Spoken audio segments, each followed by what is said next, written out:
Hello दोस्तों, मैंने इससे पहले वाली लाइव क्लास में आपको एक्टिव पैसिव में असर्टिव सेंटेंस के एक्टिव पैसिव बनाना सिखाया था। उसके लिए 5 स्टेप भी बताए थे।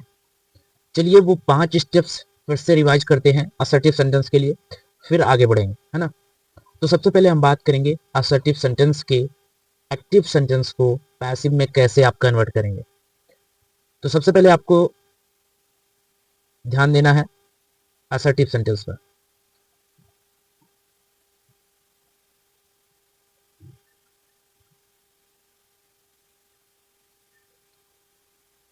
असर्टिव सेंटेंस आप कैसे आइडेंटिफाई कर सकते हैं? असर्टिव सेंटेंस आप आइडेंटिफाई करने के लिए आपको एक चीज ध्यान देना है कि इसके शुरुआत में सब्जेक्ट होता है और लास्ट में फुल स्टॉप होता है। तो ऐसा जो सेंटेंस होता है वो असर्टिव सेंटेंस होता है। और इस असर्टिव सेंटेंस को आप एक्टिव वॉइस से पैसिव वॉइस में कैसे चेंज करेंगे, चलिए फिर जानते हैं। तो इसके लिए जो स्टेप्स हैं वो 4 स्टेप्स हैं और चारों स्टेप को वन बाय वन फॉलो करना है। तो पहले स्टेप की बात करते हैं। स्टेप 1 क्या है? स्टेप 1 है, यहां पर मान लीजिए आपका सब्जेक्ट है आगे, तो यहां पर सेंटेंस में पीछे आपका ऑब्जेक्ट होगा, है ना। पीछे जो ऑब्जेक्ट है आपको क्या करना है, इस ऑब्जेक्ट को आगे सब्जेक्ट के स्थान पर लाकर, यहां पर लाकर जो है एक नया सब्जेक्ट बनाना है, ठीक है। और यहां पर जो ये सब्जेक्ट है इसको यहां पर ऑब्जेक्ट के स्थान पर लाकर बाई के साथ न्यू ऑब्जेक्ट बनाना है। क्लियर? ये है स्टेप 1। ऑब्जेक्ट को आप नया सब्जेक्ट बनाएंगे सब्जेक्ट के स्थान पर, और सब्जेक्ट को आप नया ऑब्जेक्ट बनाएंगे बाई के साथ। तो आई थिंक ये चीज आपको क्लियर हुई है ना, स्टेप 1। अब स्टेप 2 की बात करते हैं। स्टेप 2 में क्या करना है? देखिए स्टेप 2 में आपको कुछ चीजें ध्यान देनी है, जैसे कि हेल्पिंग वर्ब क्या यूज करेंगे आप। कोई भी पैसिव वॉइस बनाते समय आप जो हेल्पिंग वर्ब यूज करेंगे वो कैसे यूज करेंगे। तो यहां पर इसको हम बोलते हैं ओरिजिनल हेल्पिंग वर्ब। देखिए आपके एक्टिव सेंटेंस में, एक्टिव वॉइस में किस तरह की हेल्पिंग वर्ब होगी और पैसिव वॉइस में आपको किस तरह की हेल्पिंग वर्ब का यूज करना है, ठीक है।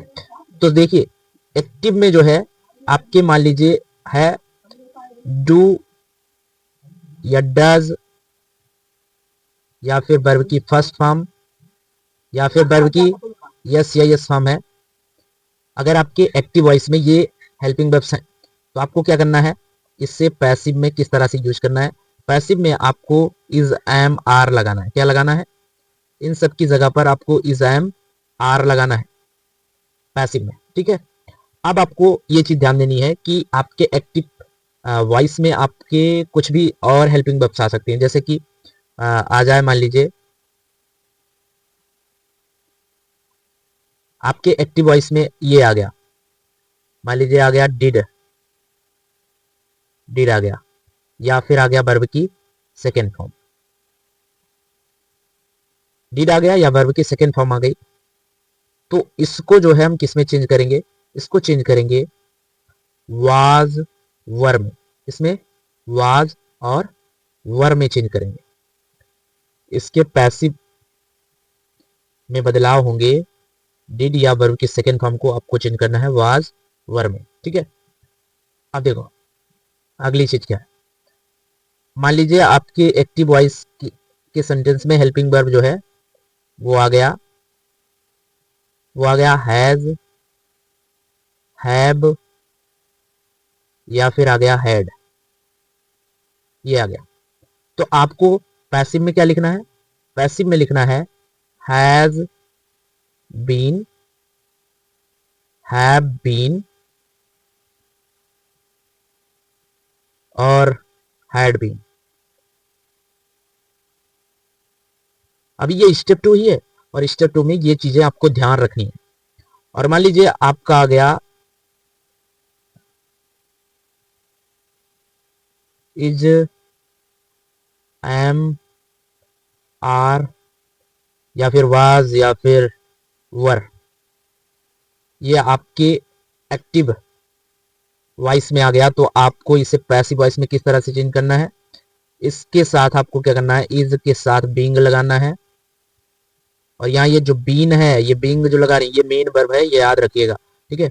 और फिर आप सबके साथ इसी तरह से बीइंग लगाते जाएंगे, इसी तरह से सबके साथ आपको बीइंग लगाना है। ठीक है, आप समझ गए होंगे। ठीक, और एक चीज और आ जाए, मान लीजिए हेल्पिंग वर्ब के तौर पर आ जाए कैन। मैंने 4 नंबर तक जितनी भी हेल्पिंग वर्ब्स लिखी, इनमें से कोई आएगी तो इनके साथ तो यही करना है, लेकिन इनके अलावा जैसे कैन, कुड, कुछ भी आ जाता है, कैन, कुड, ऐसा कुछ भी आ सकता है। ये 4 पॉइंट के अलावा जो है अगर कोई और हेल्पिंग वर्ब आई तो आपको उनके साथ क्या जोड़ना है, उनके साथ आपको बी जोड़ना है। जैसे कैन बी कर देना है, कुड बी कर देना है, कुड बी कर देना है। जो भी आएंगे उनके साथ यही चीज करना है। ये स्टेप 2 हुआ। स्टेप 2 में ऐसा करना है। अब बात करते हैं हम स्टेप 3 की। तो स्टेप 3 में क्या होगा, आपको क्या करना है, देखिए ध्यान से। स्टेप 3 में आपको क्या करना है, स्टेप 3 में आपको हमेशा वर्ब की थर्ड फॉर्म लगानी है। क्या लगानी है, हमेशा वर्ब की थर्ड फॉर्म लगाना है। आपको थर्ड फॉर्म नहीं आती, याद नहीं है, तो आप क्या करेंगे, जो वर्ब लगी है उसी वर्ब में पीछे आईएनजी या यस हटाकर आपको ईडी लगा देना है, वो वर्ब की थर्ड फॉर्म में बदल जाएगी। ये स्टेप नंबर 3 है। और स्टेप नंबर 4 क्या है, स्टेप नंबर 4 है सेंटेंस जैसा है वैसा रखो। जो जहां है, जो जहां है वो वहीं रखो, वो वहीं रखो। विश्वास करो, ये कमाल के स्टेप्स बता रहा हूं। ये 4 स्टेप फॉलो करके ही हर प्रकार के एक्टिव सेंटेंस को आप पैसिव वॉइस में बदल सकते हो, एक्टिव वॉइस को पैसिव वॉइस में बदल सकते हो। ये 4 स्टेप्स, पहला स्टेप यहाँ पर देखिए ये, और दूसरा स्टेप यहाँ पे ये, और तीसरा स्टेप ये, और चौथा स्टेप ये 4 टाइप के स्टेप आपके जो है हर प्रकार के एक्टिव वॉइस को पैसिव वॉइस में कन्वर्ट करवा देंगे। तो फिर अब बात करते हैं कि एक दो एग्जाम्पल हो जाए इससे। चलिए एग्जाम्पल लेते हैं फिर।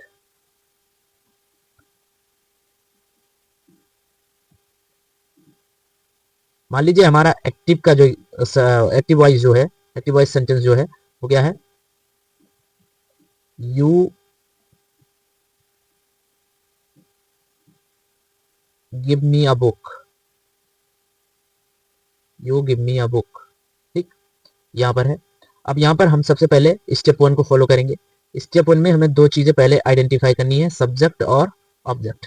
तो यहाँ पर हमारा जो सबसे पहला वर्ड रहेगा असर्टिव सेंटेंस में वो रहेगा सब्जेक्ट, और बिल्कुल लास्ट में जो रहेगा वो रहेगा ऑब्जेक्ट। यहाँ पर दो ऑब्जेक्ट है, एक प्रोनाउन ऑब्जेक्ट है और एक नाउन ऑब्जेक्ट है। ठीक है, तो इन दोनों ऑब्जेक्ट में से आपका कौन सा object as a subject use करना ज्यादा ठीक रहेगा।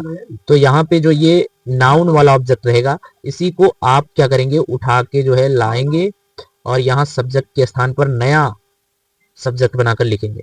तो यहाँ पर जब हम पैसिव में चेंज करेंगे तो इस बुक को हम ए बुक को जो है यहाँ पर उठा लाए और यहाँ पर लिखेंगे अ बुक। ठीक है, ये हुआ। और फिर यहाँ पर जो हमारा सब्जेक्ट है इसको इस ऑब्जेक्ट के स्थान पर लेकर जाएंगे और यहाँ बाई के साथ इसे नया ऑब्जेक्ट बनाएंगे, तो यहाँ बाई यू हो जाएगा। अब स्टेप 2 पर फॉलो करते हैं। स्टेप 1 हमारा हो गया, सब्जेक्ट को ऑब्जेक्ट बना दिया, ऑब्जेक्ट को सब्जेक्ट बना दिया। अब स्टेप 2 पर हमें क्या करना है, ओरिजिनल हेल्पिंग वर्ब यूज करनी है। ओरिजिनल हेल्पिंग वर्ब कैसे यूज करेंगे, देखो यहाँ पे क्या आया है, गिव। गिव जो है हमारी वर्ब की फर्स्ट फॉर्म है। देखो यहाँ पर है वर्ब की फर्स्ट फॉर्म। वर्ब की फर्स्ट फॉर्म को हम पैसिव वॉइस में किस तरह से चेंज करते हैं, वर्ब की फर्स्ट फॉर्म को हम is, am, are helping verb के साथ लिखते हैं। तो यहाँ पर अब बुक सिंगुलर है, सिंगुलर के साथ हम यूज करते हैं इज। ठीक है, ये स्टेप 2 हो गया हमारा। स्टेप 3 करेंगे। अब स्टेप 3 में क्या है, स्टेप 3 में आपको देखना है कि हमेशा वर्ब की थर्ड फॉर्म लगाना है। तो यहाँ वर्ब क्या है, गिव, उसकी थर्ड फॉर्म क्या होती है, गिवन होती है। तो यहाँ पे करेंगे गिवन। ठीक, अब उसके बाद जो है स्टेप 4 है, क्या है, स्टेप 4। स्टेप 4 में आपको क्या करना है, स्टेप 4 में आपको ध्यान देना है, ये चीजें मिलाना है कि जो जहां है वहीं रखो, यानी सब्जेक्ट के स्थान पर नया सब्जेक्ट और वर्ब के स्थान पे verb, helping verb, main verb. ठीक, और फिर उसके बाद ऑब्जेक्ट के स्थान पर ऑब्जेक्ट, लेकिन यहाँ पर एक ऑब्जेक्ट छूट गया है, मी। तो इस मी प्रोनाउन ऑब्जेक्ट के सामने आपको टू लगाना है, एज इट इज ये जहां है वहीं उतार देना है, या फिर इसके पीछे भी आप लिख सकते हो। ठीक है, तो यहां पर मैं इसे उतार देता हूं, टू लगाऊंगा और उसके साथ मी लिखूंगा। ठीक है, और ये पूरा हमारा जो है एक्टिव वॉइस से पैसिव वॉइस में चेंज हो गया। तो एंड आई होप ये चीजें आपको